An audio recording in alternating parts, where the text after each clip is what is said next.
Hello, friends. Godly greetings of the day to all of you. Today, I, Kunal Nagpal, would like to welcome you to this great economic forum. Dear guys, this forum is of great significance as on this platform we discuss various factors affecting the overall pestle analysis. Right? We take the overview of the entire pestle analysis and then we come to the point that how we need to strategize and how do we need to modify our existing framework in order to deal with the existing threats or the possible threats, and how to do the effective optimization of our strengths, how to cultivate our strengths to make the best, to actually take the best advantage of the opportunities coming to us. And also in these threatening situations of increasing sensitivity across the globe, how do we convert those threats into opportunities for ourselves? And that's what we have been doing. All thanks to the extremely dynamic and far-sighted policies of our leaders. A lot of applause to them. A lot of applause. So, in order to keep this space going on, we need to be aware of all the factors, be it political, economic, socio-cultural, technological, legal, and ecological, not only for India, but for the entire globe. Yes. Because it's an open economy. It's a very, very globalized world. And it has to be. So if the turbulences are occurring across the globe, we need to be stable. Yes, we need to be stable. And how can we be stable in this era of upstream? We have to go upstream. We can't go with the flow. We have to go against the flow. And how can we establish that? Firstly, the very, very important component, to consider the entire globe as the family. Yes, to consider the entire globe as the family. Do those actions which are not only beneficial for yourself, but for the entire humanity. Then only you can succeed in your objectives of the overall optimization of the available resources and the welfare of the humanity as a whole. And that's why we are being praised on the international forums. And that's why be it G20 or other international forums, we are being called for. And fortunately, we are conducting the G20 summit this year. Along with that, many countries are willing to sign the trade pacts, the international trade pacts with India. Why? Because they have full trust on our extremely visionary policies. The overall framework of our functioning is actually very, very admirable. Not only the developing nations, but also the developed nations, the much developed nations, they are having full trust on the Indian economy. Yes, we are very, very worthy of this praise. Because we are being led under the extremely noble and dynamic leadership of our leaders. So, in order to keep the space going on, we need to be very, very optimistic. This is our basic duty of being the responsible citizens of the country and being a very, very integral component of the society as a whole. If I say the word society, I mean the entire globe. Yes, I mean the entire globe. We need to stay united. Yes, we can't be just individualistic. We are a part of the community. And in this times of crisis, we have to act as a team. A team is actually quite contextual. Here, if I say the word team, I mean the entire world needs to act as one team. And we need to start with the self. We can't say that this person is out of the team, this person is out of the team, this person is doing some action which is against the team work, which is against the team goal. I have to do. And this is what our leaders are doing. This is what our respected Prime Minister Shri Narendra Modi ji is doing. He is putting his heart and soul to make this world a paradise. I'm using the word world, I'm not using the word India. Because if I say the world, if I use the word world, the globe, India automatically is inside it. And that's what his vision is. That is Vasudhaiv Kutumbakam, one God, one world family. So now, dear guys, let's begin with today's session wherein we are going to discuss various aspects coming under the ambit of the pestle analysis. And today, I'm going to start with ecological point of view. We know that a lot of turbulences are happening across the entire ecology of the globe. Various parts of the world are witnessing some or the other type of natural disaster. Even though some of them are being contributed or being enhanced by the man-made intervention. But now is the time to actually correct those types of disasters with a very proactive approach. We can't afford any type of disaster now. We have to frame our policies in such a manner which can help to reduce the damage being caused due to the natural disasters, minimum or zero damage to the humanity, be it the lives or the livelihoods. And also how to minimize or curb the occurrence of such damages in future. As of now, what damage is happening currently, the only option is to just evacuate from those regions. And how to curb the further occurrence of those damages, we need to be very proactive regarding that particular aspect. So now, if we consider the recent development in the Indian economy, we know that all of us are quite aware. All of us are quite aware of the Joshimath area in Uttarakhand. It is causing immense damage, and a lot of damage is being prospected to the livestock there. So the just available option there as of now is to evacuate. And on this point of view, we are going to discuss this particular aspect. But before beginning, I would like to state that various campaigns or various drives which our government is basically encouraging, that is under the Kalptaru project, to actually encourage afforestation. That is, one individual should plant at least one sapling. Why? This is being encouraged just to protect our earth, because we know that every drop counts. So yes, it will contribute immensely towards the protection of our mother nature, and this is of vital importance. I know we all are quite aware of these aspects, but now is the time of implementation. Now is the time of implementation, dear guys. You all are aware of this, but just awaken your consciousness. Just awaken your consciousness before it gets too late. So, dear friends, let's begin with today's session.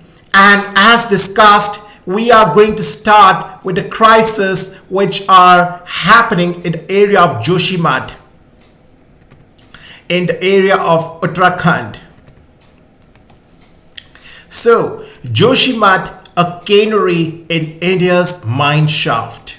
The unfolding disaster in Joshimath, Uttarakhand, must be treated as an unequivocal warning of the perils of pursuing pell-mell development that runs in the face of environmental logic and safety. The sinking of Joshimath has been catapulted to the headlines But this is no sudden calamity. That's what I had emphasized. It's not a sudden calamity, it's the ongoing process, and a lot of man made interventions have led to this. It has been a disaster in the making over decades. Protecting the Himalayan ecosystem, home to the river systems critical to life in the subcontinent, and pursuing development accordingly basic is our basic self-interest, which is being driven by our selfishness. Yes, we need to realize this, friends. We need to realize this. Joshimath is the proverbial canary. Environmental considerations, usually considered by all and sundry as more cosmetic than mandatory, must be treated seriously. These are not irritants or unnecessary hurdles in the path of jugaad or hurrying development. No one is making an argument against development or against building strategic and basic infrastructure in settlements and creating the opportunities for the livelihoods. But all these activities must be in consonance with the carrying capacity of the town, area, and region concerned. All of us know that excess of everything is bad. So if we focus too much on infrastructural development without considering the fact or without paying weightage to the fact that how much is the strength of that particular soil. All of us have studied the concepts of the alluvial soil or other types of soils, which basically help us to actually know that what is the strength of the soil. We know that it is located along with the river basins, so obviously the quality of the soil won't be so much to withstand the infrastructural development beyond a certain limit. We all are aware of that, but still our negligence is leading to the current crisis. Dear guys, where are we heading? We are playing with ourselves, with our lives, with the lives of our near and dear ones. So, development must be pitched against mindless development that ignores the consequences. The existing environmental and forest clearance processes to ensure the ecological integrity of the projects must be made more robust. This does not mean more red tape. There is a basic need to start writing and treating environmental impact assessments of projects with the seriousness they deserve. This is very important. The consultations with the local stakeholders and experts must be fed into the development of environmental management plans. And most importantly, the implementation must be robust and action against illegal activities such as the riverbed sand mining must be brought to an end with a heavy hand if need be. But if we do not realize, if still we do not realize the importance of such proactive measures, we are seeing that now we are acting reactively. We are now forced to adopt the reactive approach to just evacuate from the region. Did we do the infrastructural development in that region for this particular result? Ask yourselves. The drainage in settlements must be improved to prevent the creation of soak pits. Vehicular and helicopter traffic must be limited in these areas and demand from religious tourists controlled. Joshimath is a prime example of how a development pathway that bulldozes money making over environmental protection undermines the very development being sought. Dear guys, it's the call of nature. Yes, it's the call of nature. Now everything depends on your wisdom. So, going further, let's further elaborate on this particular topic, that is the silent disasters of Uttarakhand. Joshimath is not the first town sinking in Uttarakhand. There have been several such silent disasters in the state over the years, from Garbyang in Dharchula district, once a thriving Indo-Tibetan trade center, to Bagi in Uttakashi, the research papers show. Dear friends, we have to act maturely now. We can't adopt the reactive approach to just give up and evacuate the region. How many towns' lives can we sacrifice like this? We have to act maturely now. The ground subsidence, a silent disaster in Himalayas, a 2005 research paper by Piyush Rautela, Executive Director of Uttarakhand's State Disaster Management Authority, noted Garbyang, Taladhumar and Umli Bhandari Gaon and Bagi. The habitations are being affected by the subsidence, and the inhabitants of these villages are facing severe resource crisis. Garbyang, a village in the Kumon region just off the Indo-Nepal border, had been sinking for decades, as per Rautela's paper. The ground subsidence in this region is a result of the toe erosion by River Kali and the consequent downslope movement.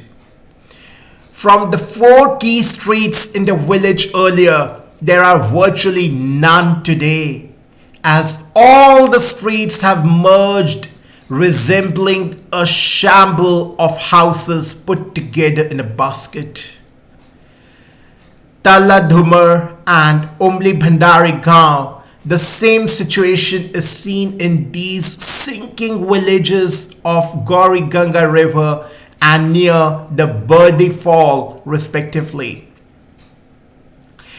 In Munsiari block of Pithoragarh district, as well as Bagi in Uttakashi district, which started reporting cracks in the 1990s.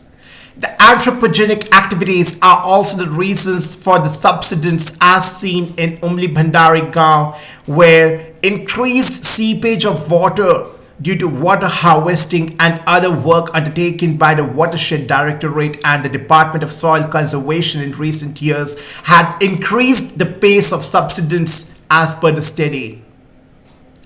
The basic geological work done by the geologist K.S. Sajwan's paper, that is the assessment of land subsidence and mass wasting around Latamala and Bhatwari area, Bhagirathi Valley, Garhwal, Himalaya, noted, apart from inherent bedrock and toe erosion, the indiscriminate road cuttings, increase in head load and deforestation were the factors increasing the risk of landslide in the area. NH 109, which goes through the semi-village opposite Okimat town, was damaged and subsided at several locations after the June 2013 disaster of Sajwan and Khanduri 2016. He advised that avoidance is actually the best strategy for mitigation in such cases of landslides and subsidence zones, and road construction along the riverbeds should be avoided as the removal of base support destabilizes the slope and promotes extensive landslides, as in Nanwal 1999. A 2018 study by the senior geologist S. Khanduri on the Chamoli district, in which the Joshimath area lies, had pointed to indiscriminate hill cutting, riverside construction, and construction on the seasonal stream, aggravating devastation in the high-risk region. In case of Joshimath, All the factors are in play. The temple town is the gateway to one of the four dhams, Badrinath, and hence part of the Char Dham road expansion route. It also sits atop the river where NTPC's Tapovan Vishnu Prayag Hydel project is actually underway. Most significantly, it lies on the tectonic fault line, the basic Vakrita thrust, and has been sinking. The Joshimath area has been intermittently sinking over a long belt for quite many decades owing to the activeness of the Vakrita thrust that passes by. The geologist K.S. Waldia had written in his 2014 paper, Damming Rivers in the Tectonically Resurgent Uttarakhand Himalaya.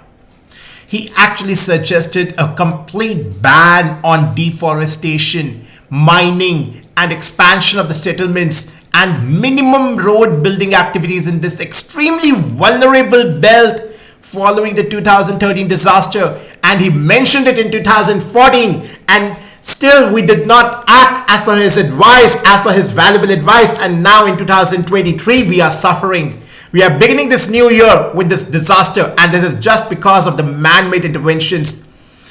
This is really bad. A 2010 article by Piyush Rotela and MPS Bisht warned that disaster looms large over Joshimath in 2010 article.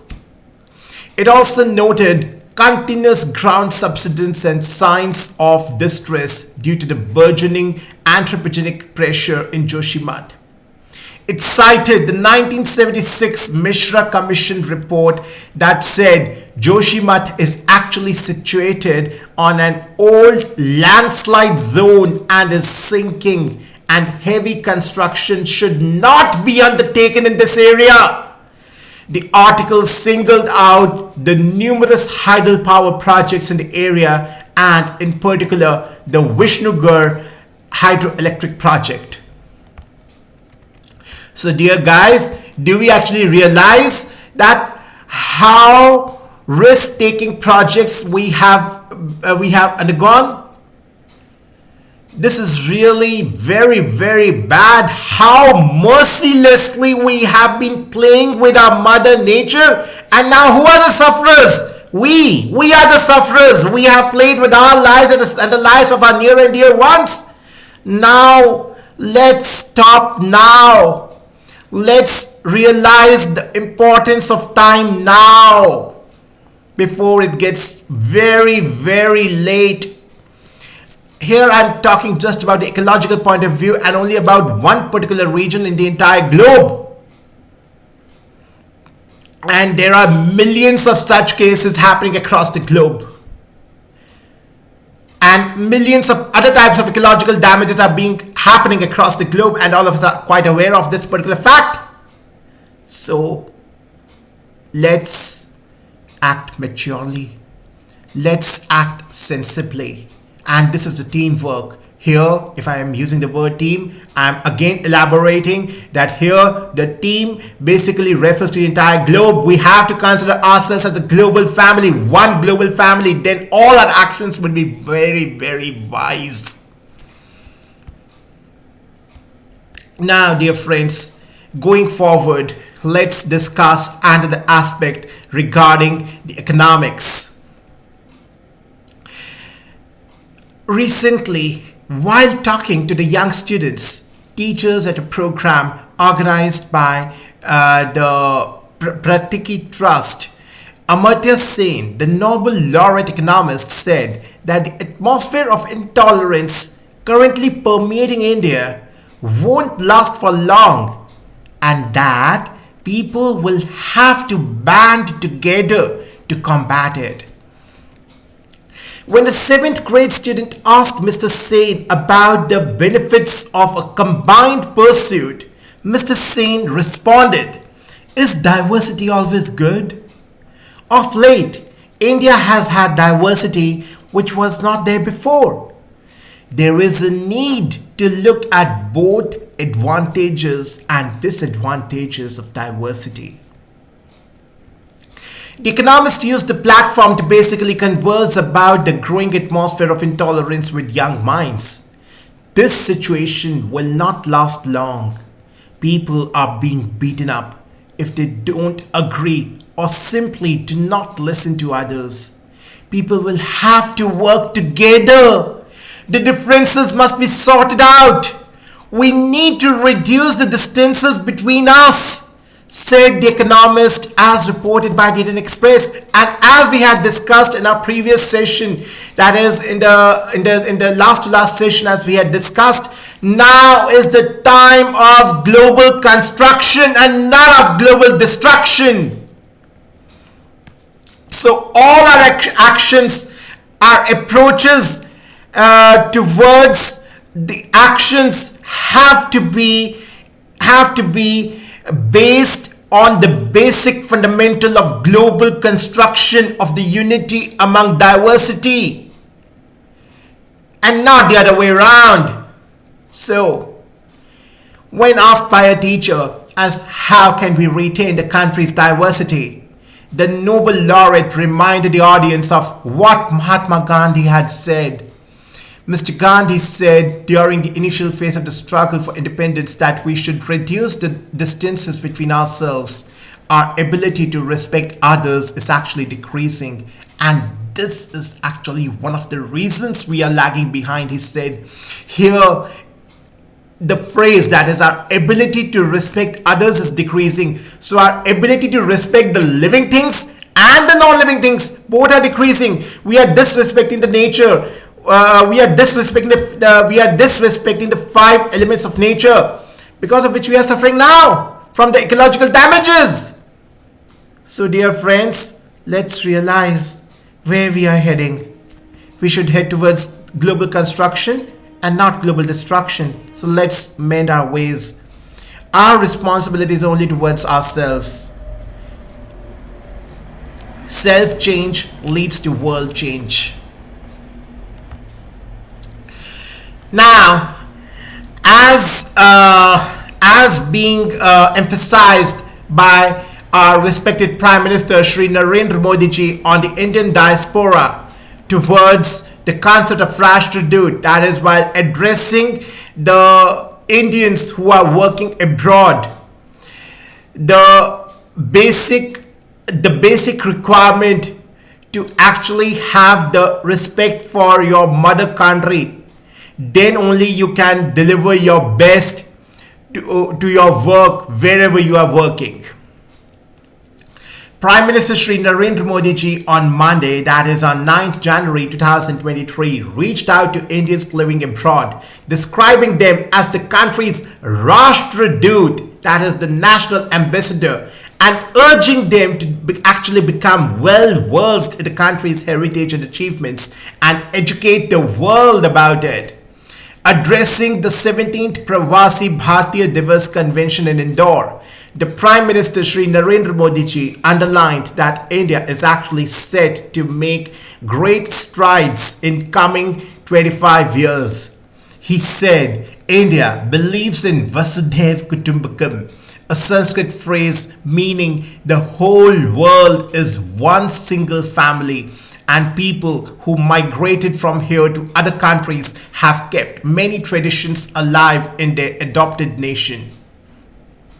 He also highlighted the great opportunity that the G20 presidency provides to India to actually showcase its culture, boost tourism, and apprise the world about its strengths. The feeling of pride in being the mother of democracy increases manifold when the Pravasis are talked about as the most democratic, peaceful, and disciplined citizens in different parts of the world. Shri Narendra Modi ji said, every Pravasi Bharatiya is a national ambassador who can act as a messenger to the world about India's glory. You are the Rashtraduts of India's heritage, of Make in India, of yoga and Ayurveda, of India's cottage industries and handicrafts, Modi ji said. He urged the Pravasis to spread the word about India's millets and even carry some from here back home. The Prime Minister also mentioned India's G20 presidency and said over 200 events will be held across the country this year. This basic responsibility comes with a great opportunity to make the world aware of India's past experiences to actually attain a sustainable future and learn from these experiences. G20 is not just a diplomatic event, but it should be turned into a historic event of public participation where one can witness the sentiment of Atithi Devo Bhava. That is the basic phrase emphasizing the concept, that is, guest is God, he said. And this can be attained only when we work as the team. Again, team here emphasizes the entire globe. Then obviously there would be no scope of another team because there is only one team across the globe, that is one world, one family, basically functioning under the governance of one God. That is one God, one world family. The beautiful concept of Vasudhaiva Kutumbakam as being reiterated and emphasized by our respectable Prime Minister Shri Narendra Modi ji, our role model. Further, our Prime Minister has to hold the pre-budget meet with Niti Aayog. Prime Minister Shri Narendra Modi ji will on Friday hold a pre-budget meeting with more than 24 economists and the sector experts at Niti Aayog in order to seek their view on the measures to push up economic growth of the nation. The top union ministers are also expected to attend the meeting to get a sense of the necessary policy measures in their respective sectors to actually propel the growth. The Finance Minister Dr. Nirmala Sitharaman will present the Union Budget 2023-24 in the Parliament on February 1. Besides Dr. Sitharaman, the ministers may include Home Minister Mr. Amit Shah, Road Transport and Highways Minister Mr. Nitin Gadkari, and Commerce and Industry Minister Mr. Piyush Goyal, among others. Some of the top economists and experts who are likely to be present at the meeting include Mr. Govinda Rao, Mr. D.K. Joshi, Mr. Ravindra Dholakia, Ms. Sugata Marjet, Mr. Krishnamurthy Subramanian, Mr. Simran Chakrabarti, Mr. Pillog Ghosh, Mr. Vikram Mehta, and Mr. Vinayak Chatterjee. Economic Times, however, does not have an official confirmation on the names of the attendees. Next, we are heading towards the discussion of the topic wherein the rice export curbs may be lifted as the supply improves.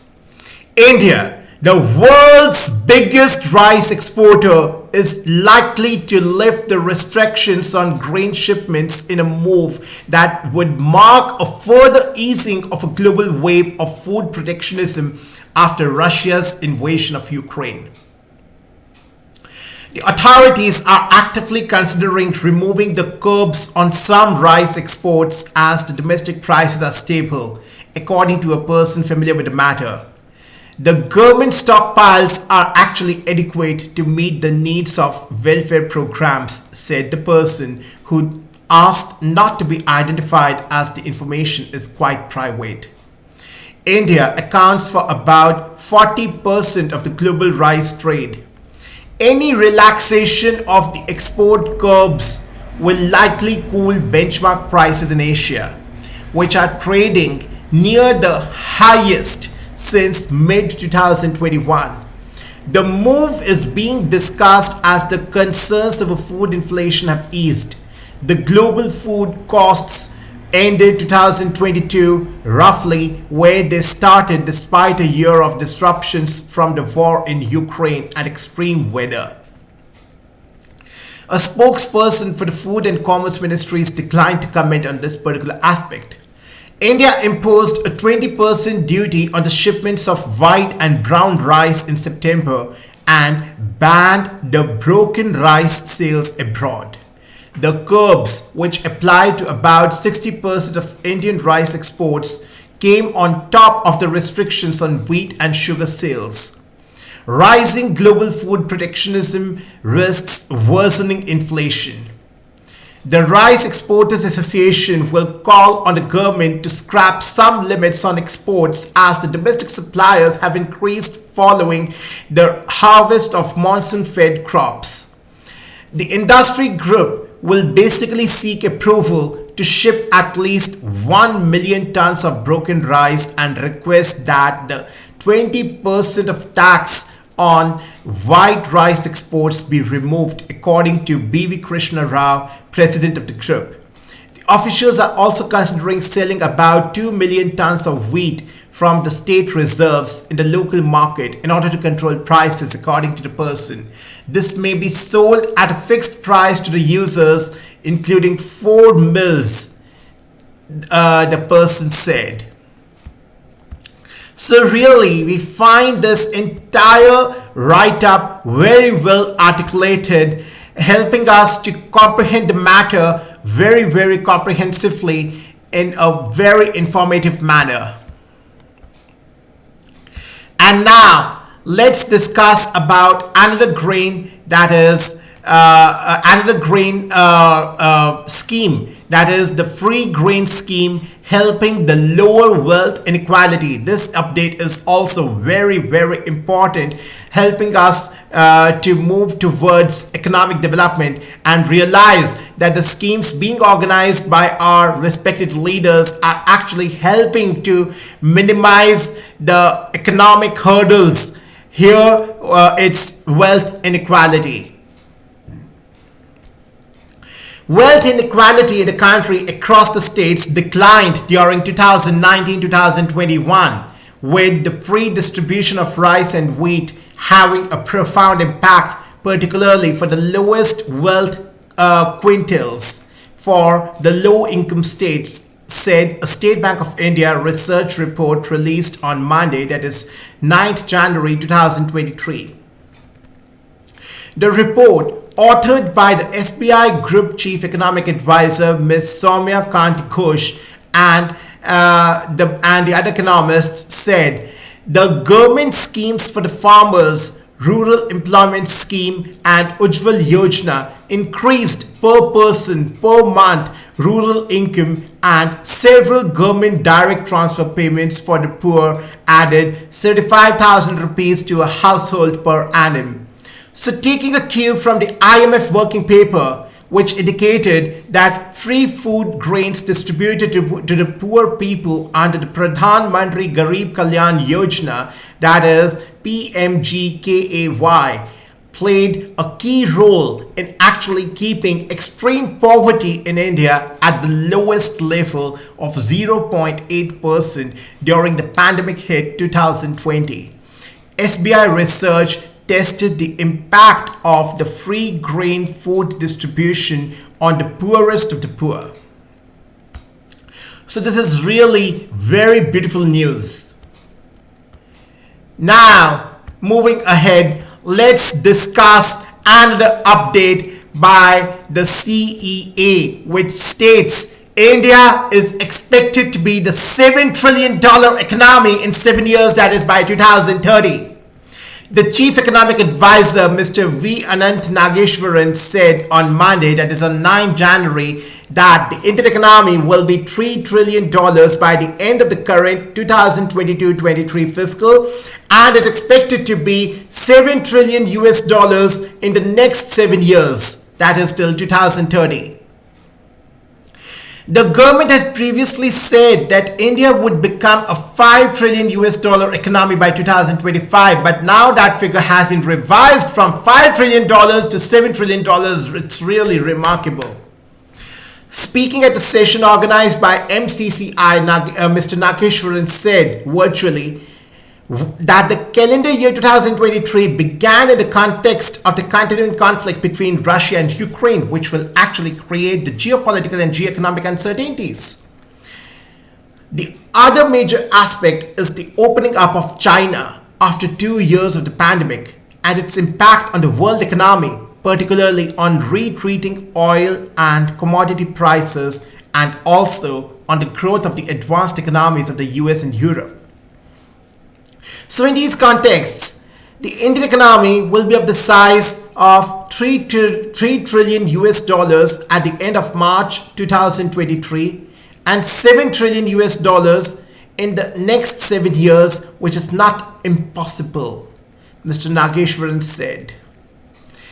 The chief economic advisor also said the most important issue is that the United States is expected to lower its interest rates in 2024 or 2025, which will have a significant impact on the Indian rupee. The National Statistical Office, that is NSO, has predicted that the economic growth of the country in 2022-23 will be 7% in the real terms and 15.4% in the nominal ones, the economist said. Mr. Nageshwaran also mentioned that the realistic medium-term growth is 6.5%, in contrast to 8 or 9% which was witnessed during the 2023 to 2008 period. During the 2023 to 2008 period, there was a global boom in terms of capital flows into India. The Chinese economy and the commodity economies grew strongly. The situation is different now due to the global monetary tightening, which will have a lag effect on all the economies, he said. The chief economic advisor also said India had undertaken a lot of structural reforms, including the implementation of the Goods and Services Tax and Insolvency and Bankruptcy Code since 2016. The Jan Dhan accounts have actually facilitated the seamless transfer of government benefits, he said.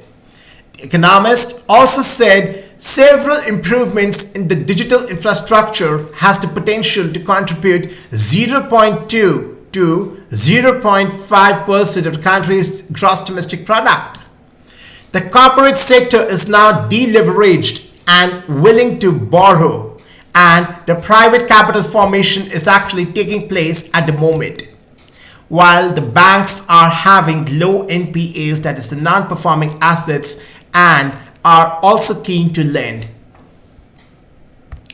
So, after this great in-depth analysis considering various strengths of the Indian economy, helping it to actually become the $7 trillion economy in next 7 years, that is by 2030, according to the chief economic advisor's predictions, in this extremely ongoing environment of uncertainty and the overall sensitivity, increasing sensitivity, the global scenario, still we are acting as the bright spot, and this brightness is actually expected to increase as per the estimates of our respected pioneers and economists. So this is really admirable, very, very admirable. Let's keep the spirit going on, dear guys. Let's keep the spirit alive. Now let's discuss another aspect regarding the credit worthiness outlook, which is expected to remain stable for APAC as per the Moody's. The Moody's Investors Service said on Monday, that is the 9th January 2023, that the credit worthiness outlook for the countries in the Asia Pacific region, that is APAC region, including India, for 2023 is stable as compared to the negative outlook for the sovereigns globally. The gross domestic product growth, that is the GDP growth, will stabilize close to the potential levels and outperform other regions despite higher global inflation and tighter financial conditions, it said, adding that most sovereigns have begun the fiscal consolidation, but the social pressures are slowing the progress. The debt sustainability and financial stability are actually relatively well anchored in the region. With the contained government liquidity risks, broadly stable debt dynamics, and generally sound external positions, The credit ratings agency said in a report. This is the very important highlight, hence I would like to repeat it. The debt sustainability and financial stability are relatively well anchored in the region, with contained government liquidity risks, broadly stable debt dynamics, and generally sound external positions, the credit ratings agency said in a report. The key risks relate to the weaker economic growth for longer in China, acute credit strains for lower rated frontier markets, and the domestic politics and geopolitics, according to the report. So now, again, after this extensive detailed analysis, let's move forward towards the discussion of another aspect as laid by our respected Finance Minister, Dr. Nirmala Sitharaman. She basically states the ease of business is actually not the center's responsibility alone.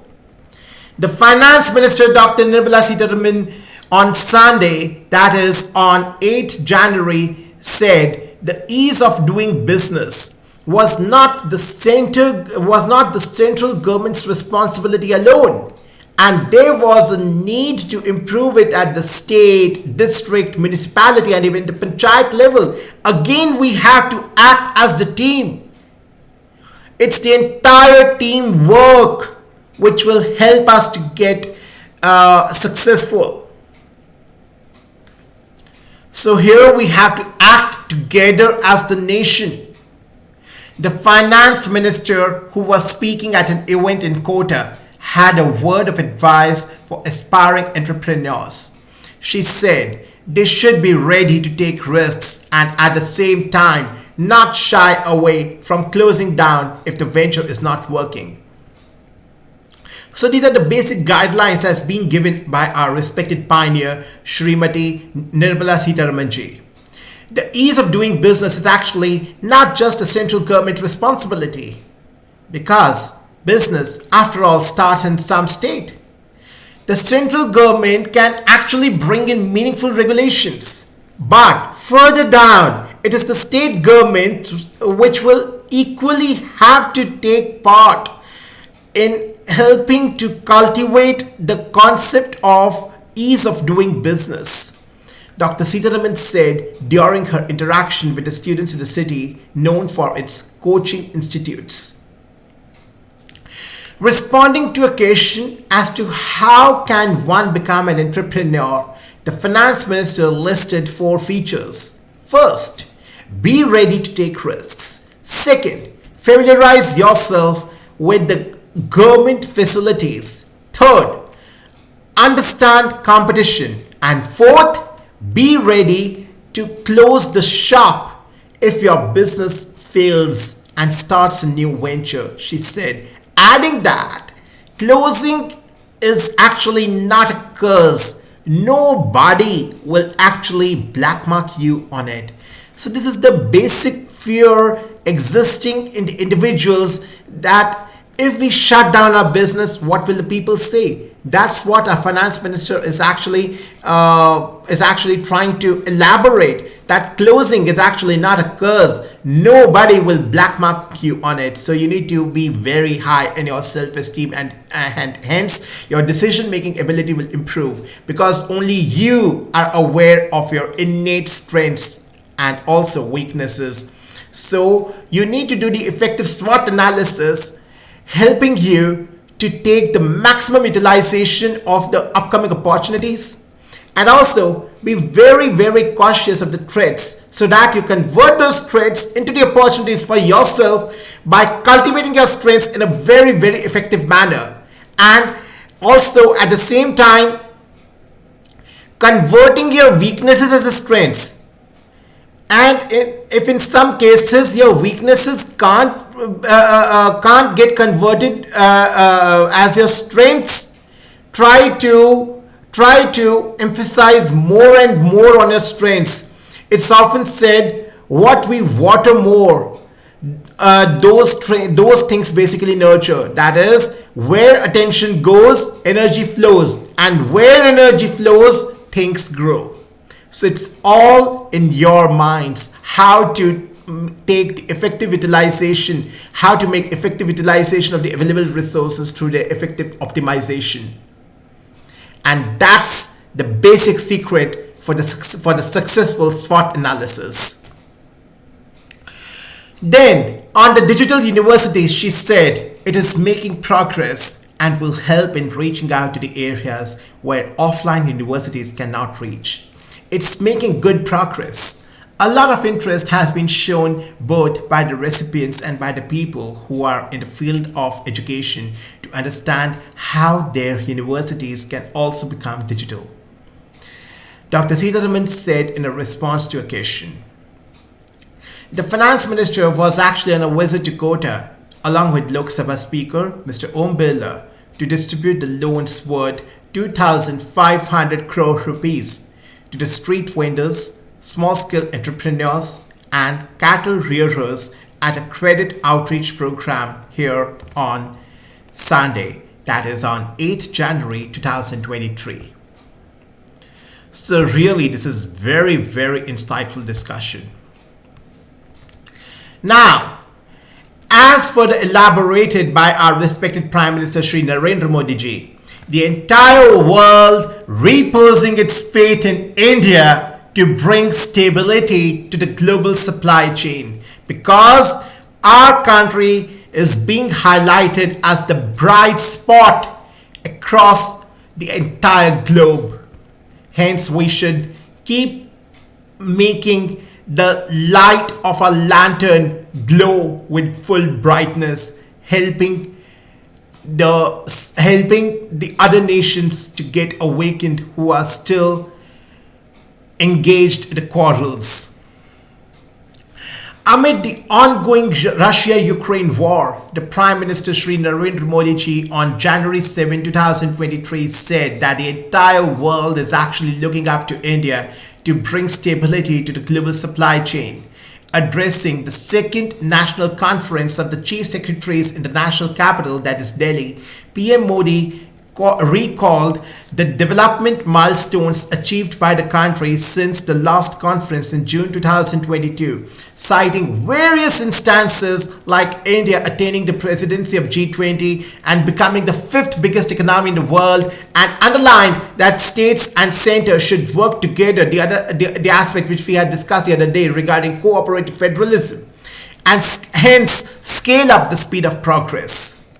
That is, be aware of your core innate strengths. This will help you dramatically. Believe me, dear friends, believe me, this will help you dramatically. And this is the real secret for the SWOT analysis. And SWOT analysis is actually the continuous ongoing process. It is the unstoppable process. You will require it at each and every step of your life. And this has to be accompanied with the effective pestle analysis of the external environment.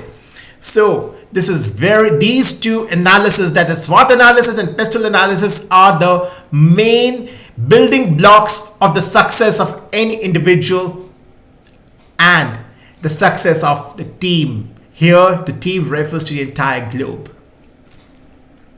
So, over the last 2 days, we have been witnessing extensive discussions at the Chief Secretary's Conference in Delhi. During my remarks today, emphasized on a wide range of subjects which can further improve the lives of people and hence strengthen India's development trajectory, PM Modi ji said in a tweet.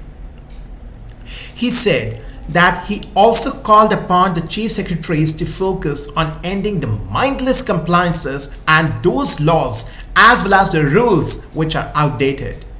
In a time when India is initiating the unparalleled reforms, there is actually no scope for over-regulation and mindless restrictions, Modi ji said. Discussing how different government departments keep asking for the same documents, the Prime Minister Shri Narendra Modi ji said that today the need of the hour is actually to move towards self-certification, deemed approvals, and the standardization of forms. The Prime Minister said that in order to build a developed India, the country is actually focusing on 4 pillars, that is, infrastructure, investment, innovation, and inclusion. He said that today the entire world is reposing its faith in India, and we are being looked up as a country that can bring stability to the global supply chain. So this is the noble responsibility of we the citizens. It is not only the responsibility of our leaders, but it is the responsibility of the entire nation to actually justify this particular statement, and hence the responsibility. PM Modi ji said the country will be able to take full advantage of this only if the states take lead. That's why I'm saying it's the holistic effort. Maintain focus on quality and taking decisions with an India first approach. He added that states should actually focus on pro-development governance, ease of doing business, ease of living, and provision of robust infrastructure. I repeat, he added that the states should actually focus on pro-development governance, ease of doing business, ease of living, and provision of robust infrastructure. So basically stating that on India's initiative, the United Nations has declared 2023 as the International Year of Millets. Prime Minister Shri Narendra Modi ji said that the millets are not only the smart food but are also environmentally friendly and may turn out to be a sustainable future food. He further said that the states should work on the research related to the millet projects, such that processing, packaging, marketing, branding, etc., and the overall value addition of the millet projects is promoted with full enthusiasm and zeal.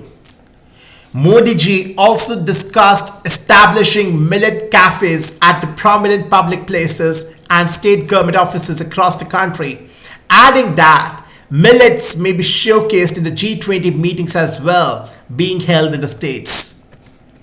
He said that about 4,000 officers at various levels have worked together to hold this conference of chief secretaries, for which more than 1,15,000 man-hours were invested. He said that these efforts should start reflecting on the ground as well, and ask the states to develop and implement action plans based on the suggestions emanating from the conference. Now, moving ahead, let's again emphasize on the fact that it's the opportunity for India to emerge the world's skill capital, as emphasized by our respected Prime Minister, Shri Narendra Modi ji. Our Prime Minister Shri Narendra Modi ji on Monday, that is on 10th January, said India has the opportunity to become not only the knowledge center but also the world's skill capital that could become the engine of global growth. Here, pay a lot of emphasis towards the phrase global growth, and that can only happen if we consider the fact of Vasudhaiv Kutumbakam, that is one world family. Considering the globe as one unit, one family, then only we can say global growth. Our Prime Minister is using this word global growth. He is not saying not only nation's growth but global growth, because we are one team as the entire globe. Modi ji was basically inaugurating the 17th Pravasi Bharatiya Divas, that is PBD convention in Indore. He basically released a basic commemorative postal stamp, Surakshit Jai, Prashikshit Jai, and also inaugurated the first ever digital PBD exhibition on the theme Azadi Ka Amrit Mahotsav, contribution of the diaspora in Indian freedom struggle.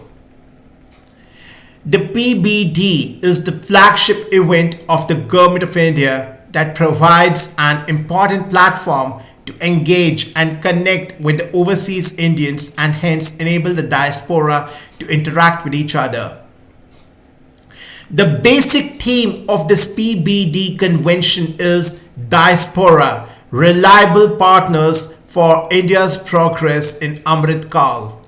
Over 3,500 diaspora members from nearly 70 different countries have registered for the convention. Addressing a gathering, the PM stated that he considered the Indian diaspora as the ambassadors of the country, as they echo the voice of a powerful and capable India when the world evaluated their contributions. You are actually the Rashtraduts, that is the national ambassadors of India's heritage of Make in India, of Yoga and Ayurveda, of India's cottage industries and handicrafts, he told the participants. Noting that the PBD was taking place in all its glory after a gap of 4 years, he said that the PBD this year was special in numerous ways, as India completed 75 years of its independence only recently. He also informed that the first ever digital PBD exhibition on the theme Azadi Ka Amrit Mahotsav has also been organized. Mentioning the Indian philosophy of treating the entire world as one's own country and considering the humanity as the brothers and sisters, the PM Modi said, our ancestors laid the foundation of India's cultural expansion. And on this note, dear friends, I'm being reminded of the phrase used by Swami Vivekananda. He addressed the people, the audience, as my brothers and sisters, and that actually created a sense of unity, a very, very strong sense of brotherhood among the public. He used this phrase at the international forum. So really, it's so beautiful feeling to read such encouraging lines, and I feel really proud. I'm saying from my heart, I'm feeling really proud to be an Indian today. And always I have felt proud to be an Indian, because we are carrying such rich cultural diversity with a very rich heritage, cultural heritage. Along with that, our leaders are so visionary. They are so far-sighted. They are so dynamic. They are so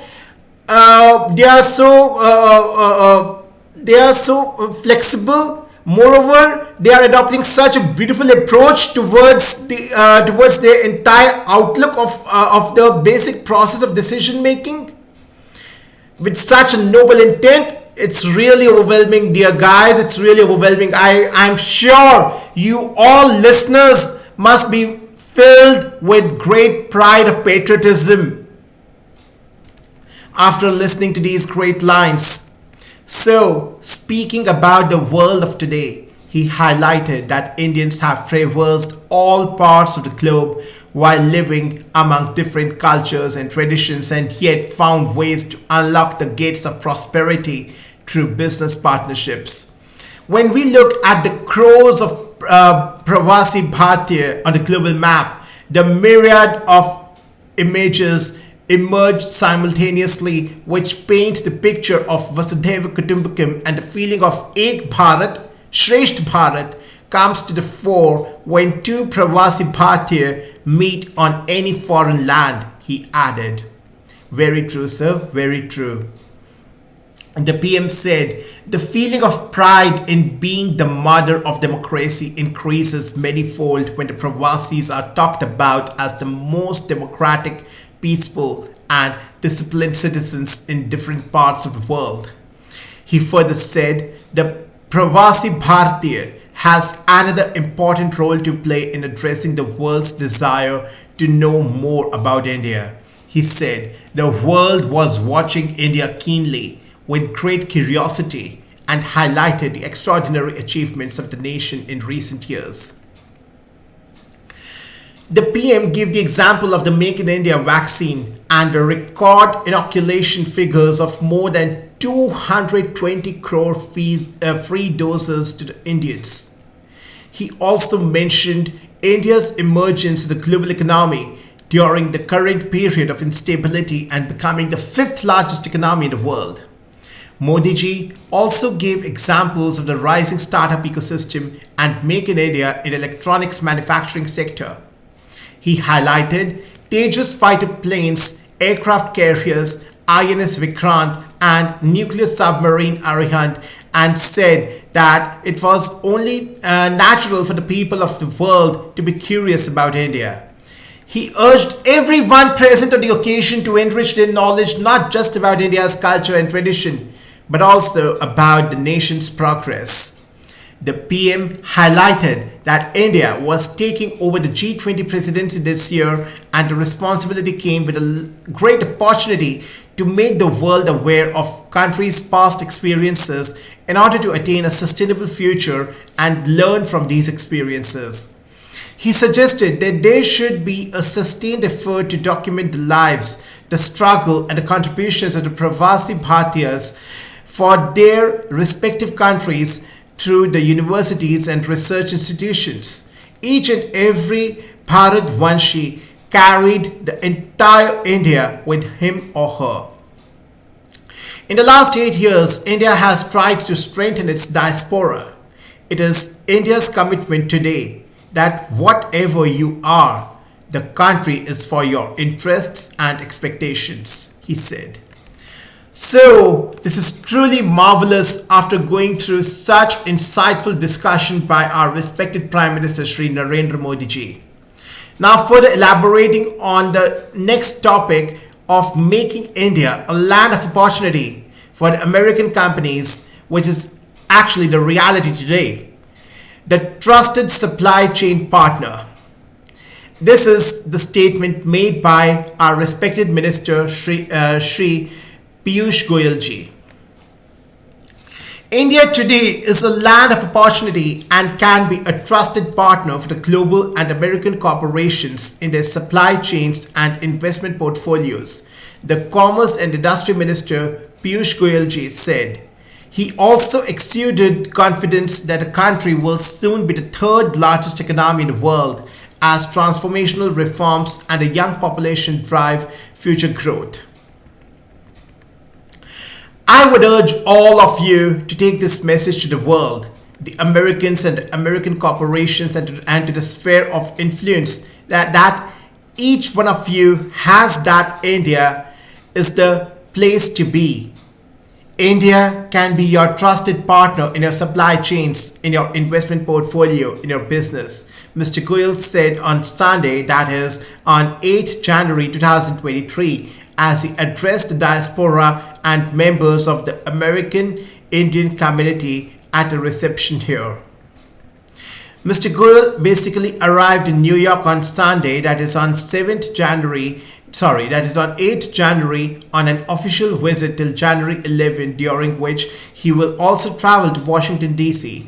In the first leg of the visit, he will interact with the CEOs of the multinational enterprises, join roundtable meetings with the business leaders and think tanks, and visit industries in the New York region.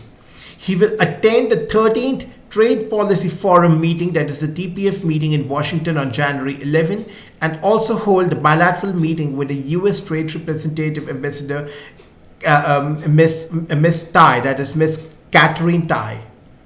Addressing the community reception attended by the Consul General of India in New York, Mr. Randhir Jaiswal, and prominent members of the diaspora from the tri-state area on the eve of the Pravasi Bhartiya Divas 2023. Goyal said the members of the diaspora, their forefathers, immigrated from India to the United States in search of a better life. While America has given you a lot, and I'm sure each one of you has given back to the United States manifold, today India is that land of opportunity. And now here comes another great news, wherein CGI DY Chandrachud to be conferred with the 2022 CLP Award for Global Leadership by Harvard Law School. The Harvard Law School Center on the Legal Profession has basically decided to confer Chief Justice of India D.Y. Chandrachud with the Center on the Legal Profession Award for Global Leadership. The CLP's highest profession distinction will be presented to CGI Chandrachud on January 11, that is tomorrow. The Justice Chandrachud, who became the Chief Justice in November 2022, holds an LLM and an SJD from the Harvard Law School. According to the CLP's media release, the award is being presented to the CJI in recognition of its lifetime its lifetime services to the legal profession in India and the world around. The CLP will basically honor the Justice Chandrachud's storied career and everything he has done for the profession and the rule of law in India and around the world.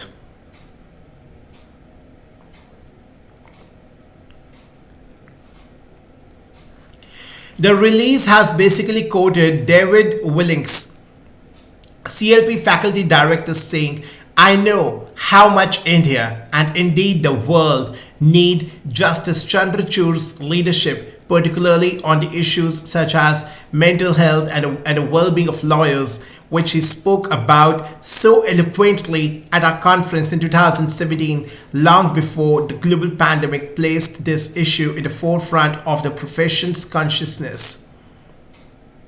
Further, in receiving this award, Justice Chandrachud will actually join a select group of past recipients, including Samantha Power, former U.S. permanent representative to the United States under the President Barack Obama and the current head of the Agency for the International Development; Brad Smith, who is the vice chair and president of Microsoft; the late Vernon Jordan, who throughout his distinguished career served as the president of the National Urban League, senior managing director of Lazard Freres, senior partner at Akin Gump, a member of the board of directors for several Fortune 500 companies, and a close advisor to the President Bill Clinton and Barack Obama; and Kenneth Frazier, executive chair and former CEO of Merck. So dear guys, after this truly fantastic discussion, I'm feeling really empowered. At the same time, I'm feeling more responsive towards the society because, as we have highlighted, the moral responsibility of being the very important component of the global family, as all of us are. I want all of you also to be aware of this particular aspect. I know you all must be very proud, must be feeling very proud after this great discussion on the Indian economy and its role in the global economy. I won't say global economy. Here I would like to use the word the global family. Then only we can invoke our feeling of belongingness, involving a feeling of the family, one family, the unified concept, very beautiful concept. And I know at the same time you all must be realizing your innate responsibility towards the society, because we have discussed this particular aspect in great detail. So it's the moral responsibility, friends. It's the call of time. It's the call of nature to act on all grounds holistically, and each one of us is actually capable of doing it, irrespective of the profession we are into. It's our basic responsibility to contribute immensely, and it's very easy. It's very easy. Just awaken your moral consciousness. You will be able to fulfill that very beautifully, very beautifully. So we have also learned SWOT analysis and pestle analysis are the key analysis for any individual across the globe. Yes, it's true. It's actually applicable for any individual across the globe. So, dear friends, on this note, I would like to end today's session, and I hope you must have been taking the notes of the session as we are discussing very, very important facts considering various statistical figures and the very important policy frameworks which we have been discussing here as being laid out by the leading pioneers and economists, the important insights they are sharing with us. These are really very, very important and relevant for all of us. So dear guys, let's meet in our next session. Until then, take very, very good care of yourselves. Namaskar. Jai Hind.